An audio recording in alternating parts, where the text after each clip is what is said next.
What's up, everybody? Jensen Cummings here. Thank you, as always, for tuning in. Today is Best Served Podcast 251, and we're talking how do we support restaurants right now with Caroline Glover. This is Best Served Together, Volume 1, Episode 5, and when we're focusing on the Independent Restaurant Coalition, the IRC, and the work that they're doing in government right now, in lobbying to support the independently owned restaurant and the need to pass the HEROES Act, and more specifically, the Restaurants Act, which is sitting in Congress right now. And I just saw, Caroline, Caroline, thank you for being here, by the way. Again, always good to see you. Thank you for having me. So I just saw that McConnell has excused the Senate until November 9th with no stimulus package passed in any way, shape, or form. But we did get a SCOTUS pass through. So very, very difficult times for restaurants right now, as it's seemingly not that important to get the support into this ecosystem. And so I want to just touch on that today. Voting, I know, is very important to you. So we're going to talk about that a little bit. We're going to talk about some of the steps that we see restaurants needing to take in this moment, and specifically what some of our audience, our customers, our guests can do to support us in this moment.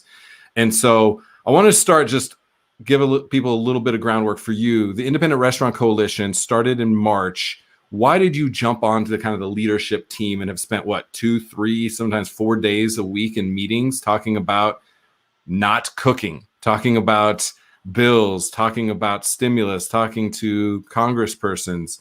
Why was that important for you to do and put a lot of time, effort, and weight into it?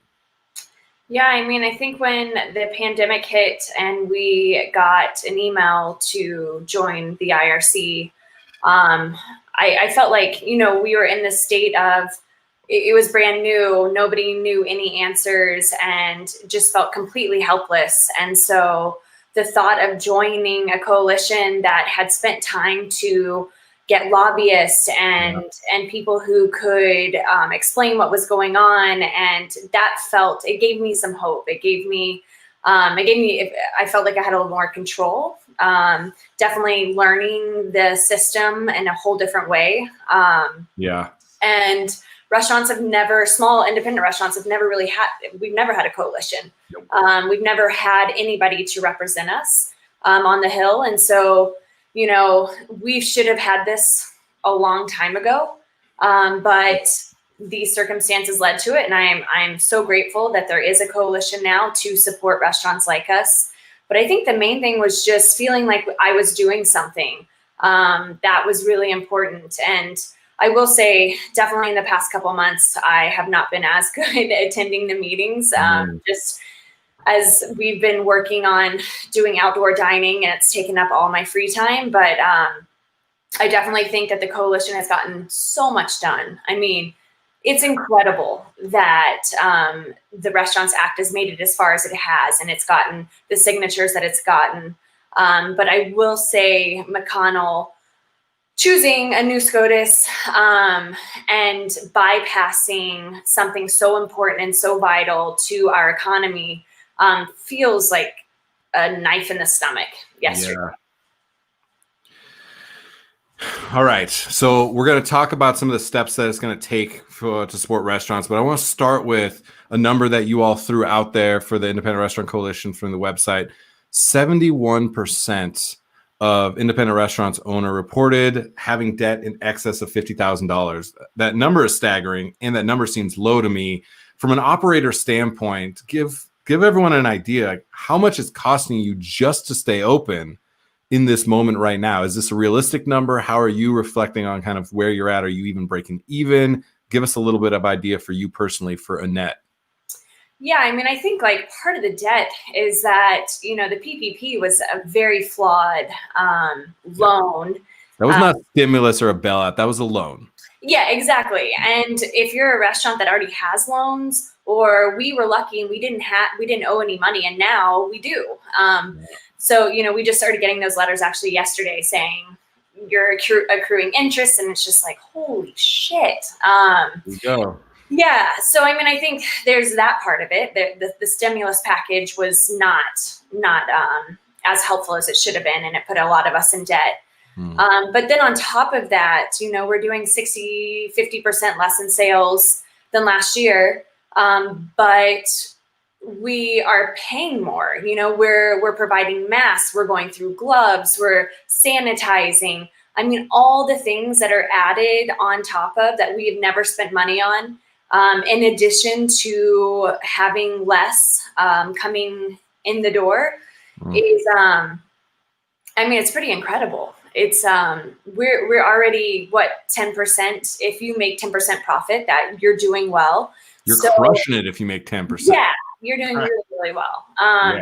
So to already have that low of a profit margin, that is normal. And now to be in this position, I would say last month, I think we broke even, which was like huge. And it was no small feat, it was making sure we were hitting to go on all cylinders, making sure that we were getting the people that we needed in our seats, and then adding outdoor dining, which, we spent $11,000 on that alone. So, $11,000. Hold on. I want to come back to this, but I want to make sure people understand. You got to hover on these numbers for a minute. $11,000 for an independently owned restaurant. That's more profit, net profit, than you make in 2 weeks, 3 weeks, maybe a month. Period. Yeah. So you're talking about, let's just say 2 weeks, 3 weeks, 4 weeks profit that you make that you don't have. You already have the loans. You're already accruing interest. So you're already increasingly in debt to put that money out to potentially have more butts and seats. But we're getting into winter, which is a whole layer of complexity, more restrictions. Denver County announced today, Adams County, where you are, has already announced further restrictions, whatever it is, purple or 3, I can't keep track anymore. Yeah. The 25% occupancy is basically the punchline for restaurants indoor, which is why outdoor is important. So, and we're going to get back to that, but the numbers are just staggering to me. One other number I want to throw out, just this gut wrenching, is 1 in 4, 25% of jobs lost were from our industry. And we make up about, in Colorado, 10% and about nationally 10% of the workforce, yet 25% of jobs lost. It's showing how deeply impacted this industry. Do those numbers play out for you? Have you had to reduce your staffs by kind of these numbers, or where do you sit? Yeah, absolutely. We're only at 50% of what we were at staffing wise. Wow. And pre-pandemic. And I think, so we're bringing maybe 1 or 2 more people on right now because of outdoor dining. It does take a lot to take care of these greenhouses. And it's been super interesting. Usually when we used to put out an ad for a front of the house person, we'd get, maybe 10 responses, maybe 8.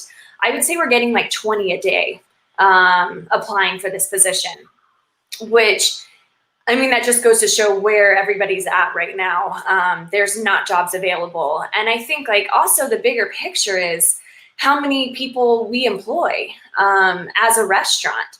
It's not just servers and dishwashers and back of the house. It's my linen guy. It's my farmers. Mm-hmm. It's my vintners. It's all the producers. It's the delivery drivers. The amount of jobs that are attached to this industry is out. You hear about the airlines getting these bailouts.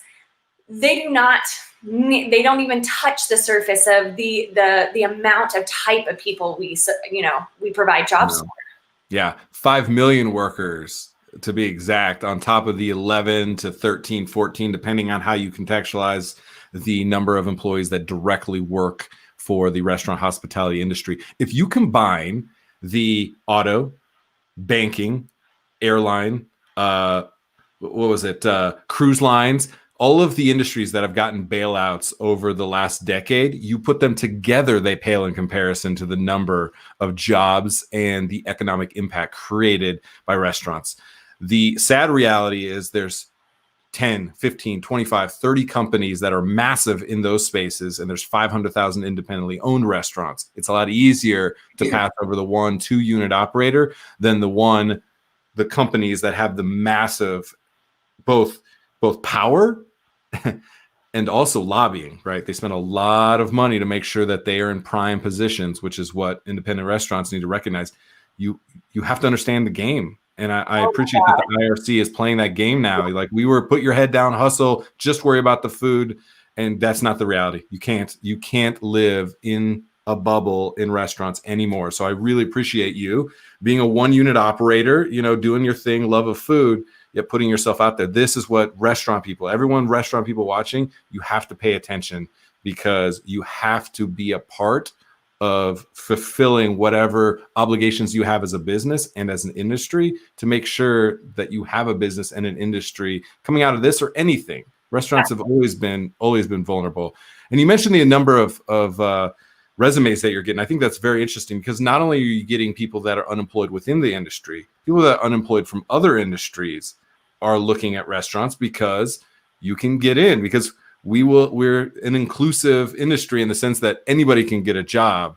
We need to figure out what a job means in this industry, but I digress. Anyway, I want to touch on. No, I mean, to that point, I would say 20% of our resumes are people, See, there you go. Or whatever. And I'm like, you want to get in this industry right now? Like, you're fucking insane. But at the same time, we are an industry that hires everybody. We're a pretty inclusive industry. And just really quickly to go back on those numbers, and I know Bobby Stuckey said this on your show, because this is his go-to, but it blows my mind that 90 cents of every dollar that comes into our door goes out. Like, that is, we help the economy. We create the economy. I mean, no other industry does that happen. And that's insane. Yeah. Yeah. The pass through of that. I mean, you're talking 760 billion in direct sales, goes up to $1 trillion when you include all the pass through. A restaurant's ability to take a product or a service and amplify its value into the market is really profound. And so honestly, we haven't done a good enough job in this industry of valuing the impact that we have. And now we're recognizing that restaurants are the fundamental pillars of culture and commerce in their community. They drive the whole engine of any community, right? It used to be the mall, the strip mall. It was JCPenney's and Sears, and the restaurants, found a good high traffic spot next to that. Now, the area that you're in, what drove that entire area, and now that's a booming area of Aurora in the Stanley Marketplace, it was restaurants. And food and beverage and entertainment. So the conversation and the dynamic has shifted, and restaurants need to recognize their strength and utilize that to empower both the businesses and the people. We're not going to talk about that in depth, but you and I have talked a lot about, we have to figure out new ways to empower our people to make this an actually a equitable, profitable, and sustainable industry. So I want to touch on 4 things. We've been talking about a lot. People hit me up all the time, say, what do we do? And I say, I have no fucking idea. This is insane. There are no answers. There's only an answer for you. Yet what keeps coming up again and again and again, and you've talked about this, and you and I have talked about this, there's 4 things that I think restaurants need to be really focusing on. Number 1 is what we're talking about right now. You have to go to saverestaurants.com. It takes 20 seconds. I'm not just saying literally 20 seconds. Time it to let your representatives know that they need to sign on to the HEROES Act, and more specifically the Restaurants Act, which is in Congress right now. You have to make sure that they're signed on. And in Colorado, there's multiples that aren't. Sophie is dropping into the comments right now. You can find out from that bill who's co-signed. Make sure that your representatives are on there. If not, use your voice, because if restaurants matter to you, if you work in a restaurant, if you own a restaurant, if you have ever eaten in a restaurant, which every single one of you have got to take that time and effort. We need more money in the system to be able to make sure that restaurants sustain. Otherwise, the 2, 3, 5 restaurants down the street from you that you go to on a weekly basis, 3, 4, or 5 of them will not exist come spring. That is the reality. They will not exist. We have got to do something about that. Number 2, 3, and 4, I want to break down with you a little bit. Number 2, pricing plan. You need to get with your vendors, which need to become partners, and figure out, what do you need to survive? What do I need to survive? And right size your pricing and your cost structure so that you can actually survive. Have a real candid conversation, not negotiating price, a real candid conversation. And you've talked about the CSA that you're supporting, and you've talked about your linen guy. I've actually heard linen guys a lot. Linen guys have, like, all of a sudden, we kind of like linen guys because you don't recognize how hard it is to wash your own linens in a restaurant, which I know that you did. for 2 months. You did. Oh my God. So talk about that a little bit. The relationship, the conversation, what you need to be doing to think about all 147 line items on your budget as an opportunity to have a conversation. How do we survive this moment? And then how do we actually thrive into the future? What do we need to be thinking about for restaurants right now? Yeah, I mean, I think like, in terms of the linen guy, and I think when the shutdown happens, you start to recognize, oh my, these people that you see all the time, and all of a sudden you're not seeing them anymore. And so, not only was I worried about myself and my restaurant, I was also worried about these other people because they have families. And, me washing my linens at home is not helping my linen guy, and so I felt like very conflicted. I'm trying to save my restaurant. This is what I feel like is going to help me. But at the same time, I'm cutting out somebody that I've been supporting for the past 4 years. And so that just stuck with me. When I didn't see them and when I saw them again for the first time in 2 months, it was very emotional. It was, he's a part of my ecosystem, and a lot of people are. And same with the CSA, we had signed on for the CSA and you pay ahead of time. And I heard from the farmer and he said, I will happily give you your money back. I totally understand. Every other restaurant had pulled out of the restaurant part of the CSA, wow. Which was, I think, 11 of us. And so we were the last one that he came to. And I was like, hell no. I gave you that money. I planned to give you that money. You need it. And, I am excited to get vegetables from you. I don't know what the hell we're going to do with them currently, because that was, March, April time. But to have somebody in the community that was so willing to just give back right away when they are also in a position of maybe not surviving, all those interactions hold so much weight to them. And I think it's a confirmation that we all need each other. That's the bottom line. And so, I think definitely looking into pricing and negotiating, but at the same time, prices are going all over the place. Yeah. There's this crazy supply and demand. So masks were a certain price at one point, and now they're up like 10, 11, 12 times because they can do that. And so, I think I have really good relationships with all my vendors, like really, really good, who are working so hard for me. So if a price goes up, they let me know immediately. They're like, hey, Caroline, this went up 3 times. And if I can go to the warehouse for you, and if I pick it up myself, or, my Shamrock's a big company, but I use them for a lot of paper goods, and I have the best rep. And she spends all of her free time figuring out how to get me things cheaper. Who's that rep? It's Christine. I don't want to get her in trouble, but Yeah. I've had so many conversations with her saying, you're looking out for me. And she's like, if you're not in business, I'm not in business. Yeah. That's what we need. Even just that moment where you're like, I might get them in trouble. We have to like wash that away. There is this like veil that we put over our communications, the cost of things, the pricing of things. We have got to go to a transparent model where everybody is one team, one mission within your 4 walls, whatever that represents for your restaurant, and everybody that feeds into that. We cannot keep trying to position ourselves to have a leverage over the other party. We keep doing that, and it's not serving any of us. So I really appreciate what you're talking about, because that level of communication, and that they are fighting for you because you're fighting for your people and you're fighting for your community and your business, and for them to be able to survive, that's what's important. And that's what we need to get to. We need to really shift the paradigm around the way that we have conversations around money in this industry. It's really, really important. So that's what I want everyone to take away from this. Have better conversations, have open conversations, let people know exactly where you're at. And it's a moving target. So the more that all of you are communicating, the more that you actually have an opportunity. That's all a fighting chance is all you're hoping for right now. And if you build that infrastructure, when you come out of this, whatever that means for you, you're going to have something that's very strong, and you can build on that foundation. So I really appreciate that. I need people to understand that. So fucking important. And Caroline, you do it better than most, because you're open communicator, right? For you, for better or worse, you're like, I'm going to throw it all out there. I don't know what it all means. And that's why people gravitate towards you and are willing to be open and honest with you.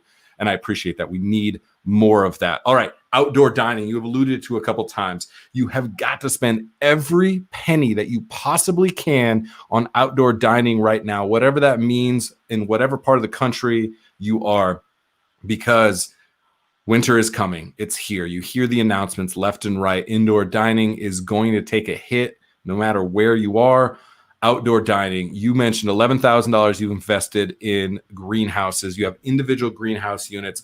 Talk about why that investment was important, because everybody needs to be figuring that out right now. 2 months ago, really, but right now. Yeah, I know. I think it was 2 or 3 months ago that my husband and I started looking into these greenhouses, and he thought I was insane, and I think I thought I was insane. I don't know. Yeah. I knew that something had to be done, and it had to be done fast. And so, we invested in these greenhouses. The greenhouses themselves really didn't cost that much. So I want people to take that away from this conversation. You don't have to spend $11,000. You can put in a minimal amount, but do recognize that there are a lot of details. You're basically trying to create a dining experience in these pods. So I think they were about $350 for the smaller ones, and then closer to $800 for our 2 bigger ones. And smaller, a 2-top, larger 4-top. Give us an idea. So smaller is between 2 and 4 top, and then the larger guys, we can fit 4 or 6 tops in there.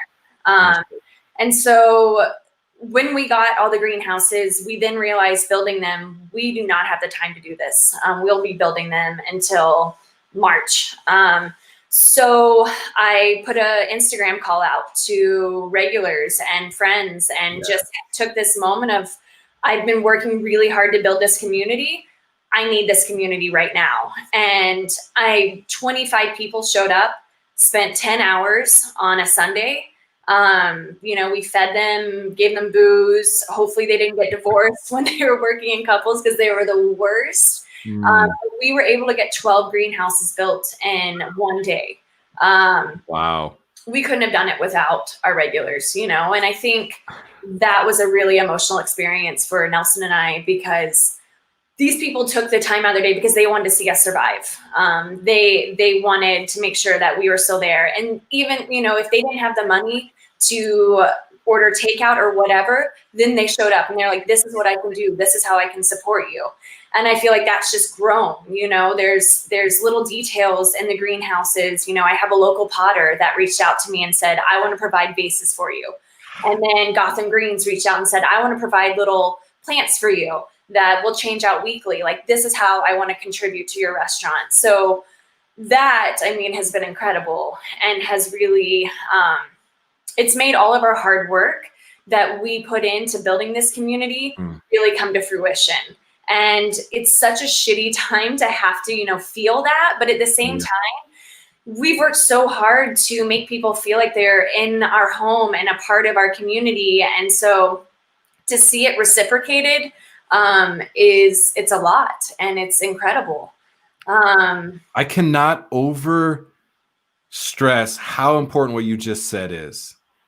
You just got your community to come out and support you in one of the most meaningful ways, for a couple of reasons. One, I literally, as you're saying that, I'm like looking in what I can see behind me of this IKEA dresser that took me like 4 hours to assemble. And Betsy and the boys had to leave the house because there was so much fucking cursing going on as I'm putting this together. I imagine putting together greenhouses or something like that. And so I really appreciate just what it took for them to do that. Yet now, I think about the impact downstream from that. To qualify and quantify that, now you have people that put labor into a system that would have cost you a significant amount of money. You're able to feed them, which makes them feel good, but it doesn't cost you as much as if you had to pay for the labor. So you're keeping a little bit of money in the system for yourself. Now, I guarantee you every single one of them took pictures and told every one of their 100, 500, 2,000 friends that they built this. Now, everyone who knows them is a part of that story. They now will come there regularly and dine because that's their greenhouse. They have ownership over it. The best part is a few of them etch their initials in the greenhouse, you know? Come on. This is so good. People need to pay attention to that. If you have cultivated community, if you have been what we call the mayor, a la Gary Vee, of your community, then this is what you get. This is reaping the benefits of investing both financially and culturally into building that culture in your community. This is what you get from that. And I really appreciate that. I'm so grateful for you saying that. People need to pay attention to this. This is what it means to be a restaurant. Full stop. Yes. Full stop. And look, like, you're winning all the awards. You're a James Beard finalist. And the most important thing, Caroline, that you can do through all of this is have people build greenhouses. That fucking matters. It matters. I mean, that is the best reward. And that's actually something Nelson and I talked about. I don't know what the future is. I don't know how long we'll be open. I don't know anything. But I do know that these acts that have happened during the pandemic, the community coming together and keeping us alive, has been worth it. You know, no matter what happens, the time we've stressed about the little details and making sure every single person felt comfortable in our space has paid off. That's it. This is, honestly, it's so hard to see it right now. That interaction, that micro interaction, will be the legacy that you leave. No matter what you do, that will be it. Some form of this interaction that you created, it will be it. And this is what our industry needs. We got so chummed up in the niche of what we do and how we do it. Like, Caroline, I don't give a shit what's on your menu, but I care about everything else that you do, even though I know, having eaten your food, it's unbelievably good. That's what you represent as a restaurant. That's what's important. It's not about what's on the menu. It's about who we serve. And that's what you're really defining right now and being forced to, which is painful. Yet this will be the foundation that you build the future of this industry on. I truly, truly believe that. All right. That was amazing. I don't know how we finished that up with number 4, but curbside and delivery is massive. It absolutely has to be. We're talking about globally going from 35 billion in 10 years to 365 billion. The trajectory is like this. We don't always like it because we like having people in our space. That's how we came up in the industry. We don't always like it because third-party apps, yes, are definitely gouging the industry. So there's a lot of that to it. And so we stigmatize it. Yet what I really don't want to see, and I know that you have not done this, and a lot of operators have done this, we demonize the people on the other end. Honestly, if I can get your food in my house from this thing, why wouldn't I? It's an amazing gesture that somebody says, I want to bring you, your brand, your food into my home. That is an intimate relationship that we need to nurture, not demonize. And so I know that's been important to you. And we need to find a way to get more butts and seats. It's an opportunity for furthering the conversation, not taking away from having them in your location. I want people to think about that. You need to be ready. 25% for Adams County, Denver County, and it's happening all over the country right now. There's already zip codes in New York I've seen, in other places where they're 100% curbside and delivery. We thought we got through it. People clumsily got through figuring out how to get stuff in. But I'm even talking to a lot of people, like, you need to be thinking about menu development from the way that you plate to go first, because you really need to think about how food travels more than ever. So take us there. How are you thinking about it? What's happening with you personally with curbside delivery? Yeah, I mean, it's been a demon that I've had to wrestle with Right. Because, we put a burger on when the pandemic hit, and that was huge for us. I mean, we have a whole different guest base based on that burger. And then they came and sat on the patio and had a bottle of wine and had that burger. And they'd been eating the burger, at their house. And so I do think, you can still put out a product that you really feel strongly about, but it's more consumer friendly and travels better. I think we're actually making this switch this week. I am a fry snob. We make our own fries in house. Those don't travel well, Right. There's frozen fries for a reason, because they stay crispy for 30, 45, 50 minutes, whatever. And so that's been a kind of a funny, I've been talking to a lot of chefs about it, and they're like, you're so annoying. I can't believe you're hand cutting your fries still. Right. Like, you're such a weird person. And so, I'm like, I'm not going to stop doing that. I love our fries. They're really great in house, but I think we're going to do a potato salad. as a to-go option. If somebody, you know, we have people that are like, I dig soggy fries. That's your jam, go for it. But I need to put another product out there that travels better. And so I'm an In-N-Out kid from Southern California, so the soggy French fry debate goes on forever. Yes. We like the hand-cut fries, even if they're not crispy like people are used to. So I feel you there. Yeah. So, I mean, I feel like, you know, I've had a lot of fun conversations with other chefs. One of my good friends, Akira, who owns Combi in LA, he's constantly jabbing at me saying, like, you've got to do better to-go stuff. Like, what are you doing? You got to get better packaging. And so now that's something I'm focused on. Like at first, you know, we just had our like standard box and we just threw everything in it. But there's better packaging, there's better branding. It costs more money. That is for sure. I mean, exponentially more. You know, you go from 19 cents to almost $1.50 for a to-go box. And so that's something you have to think about. Is it worth it? Will it make a difference? And, you know, I'm still learning that. I don't know. But I think to go, you know, I think we're going to start doing cold soups now. Just anything that we can add, any value-added product. I mean, I used to work at a farm. Value-added product was like the thing we said over and over again. That was going to help us survive. Restaurants are in the same position now. We need value-added products. We need to be able to offer more than just our normal menu to go. Yeah, I appreciate that. The farm I think of right now, everyone's gone to the pumpkin patches. They don't make money off those pumpkins. They make money off the cookies and the jams and the pies and all of those things. So I really appreciate that. Restaurants need to be thinking about that. You hear me harp about it all the time. Every single restaurant has to be in CPG. I've been talking about that for a long time. You have to create consumer packaged goods, those value add products, because not only does it create another revenue stream, we've been talking about how restaurants actually make money on apps and desserts for years. You got to do the upsell, all these things. You have to bring your brand into people's homes is one of the most important things. So I really appreciate you thinking in that way.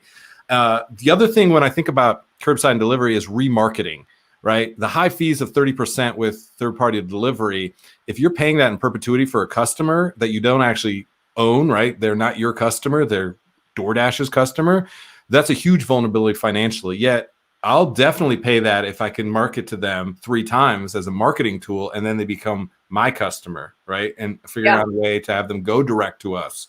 And that's an important thing. Are you doing anything in marketing, putting QR codes on your to-go containers so people find you? Because a lot of people don't know that DoorDash is not a good long-term solution for you. Are you doing anything to remarket? So, I mean, we're in a very interesting position. We don't use third-party delivery because we're in a neighborhood. I mean, we're in a huge neighborhood that can walk to our restaurant and want to. So I feel like we haven't had to go third-party because it's an event. It's an event for a lot of our regular to-go people. They show up once a week, twice a week. They walk there. They get to wave at us with their masks on. Thumbs up, whatever, drop off cookies for us. I mean, we are in a very, very good and different position than a lot of other restaurants. Good. You know, I like hearing that. So for you, then the delivery aspect of it, curbside, you're also in Stanley Marketplace, right? So a food hall. Is there anything happening, coalescing within the group that's creating a little bit more critical mass for the opportunity for curbside for everyone else? Is anything happening within that group? Because the reason that I ask is I think there's a lot of little neighborhoods where we're so tunnel visioned, again, where we're just thinking about what's happening with us. We think about the restaurant next door or down the street as competition versus co-opetition. And I think you all have done some markets, some different stuff. So just something to think about when it comes to galvanizing around the other businesses within your little ecosystem, your little neighborhood. Anything to think about there? Yeah, I mean, I think the thing with Stanley Marketplace is there's a lot of food, but we're all very different. And I think our main guest base in the neighborhood specifically wants to support the marketplace. So they make conscious efforts. You know, this night we're going to get Annette to go, then we're going to get Comida to go, and then we're going to get Masaki to go. Just and cycle through the whole lineup. Yeah, they can support all of us and not get bored of our food. And a lot of them make a very conscious effort to, you know, they'll get to-go drinks from Create. Oh, sorry about that. Create Cooking School, and then come to Annette and get their burger to go. You know, I think that there's a lot of that happening, and I don't necessarily know that was happening before the pandemic, the shutdown. But I think that our neighborhood is so grateful to have something like that very close to them that they don't want to see it leave. They don't want to see it go away. And so I think our neighborhood has banded together and just basically kind of made this pact. We want to support these places right here versus the place across town or whatever. And that's been really incredible to watch. And you always hope that your neighborhood's going to do that, but to actually see it in action is it's very powerful. Yeah, I appreciate that. Vote your dollar, you know. And speaking of that, right? Multiple comments I've seen flying across. Sophie even put one up earlier from Raz, who's chef, owner of Great Cooking School there, has been following along. So even in something like this, you guys are coalescing in a way that I think really, really matters, that Raz is taking time out of his day to support you and I talking about this. And I think that really matters.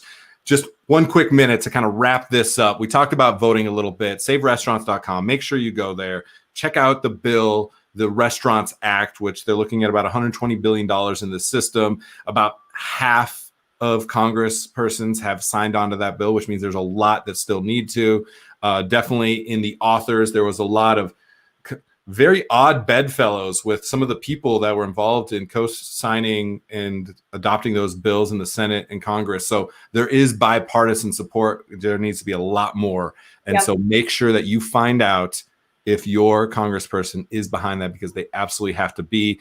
Next week, America is voting.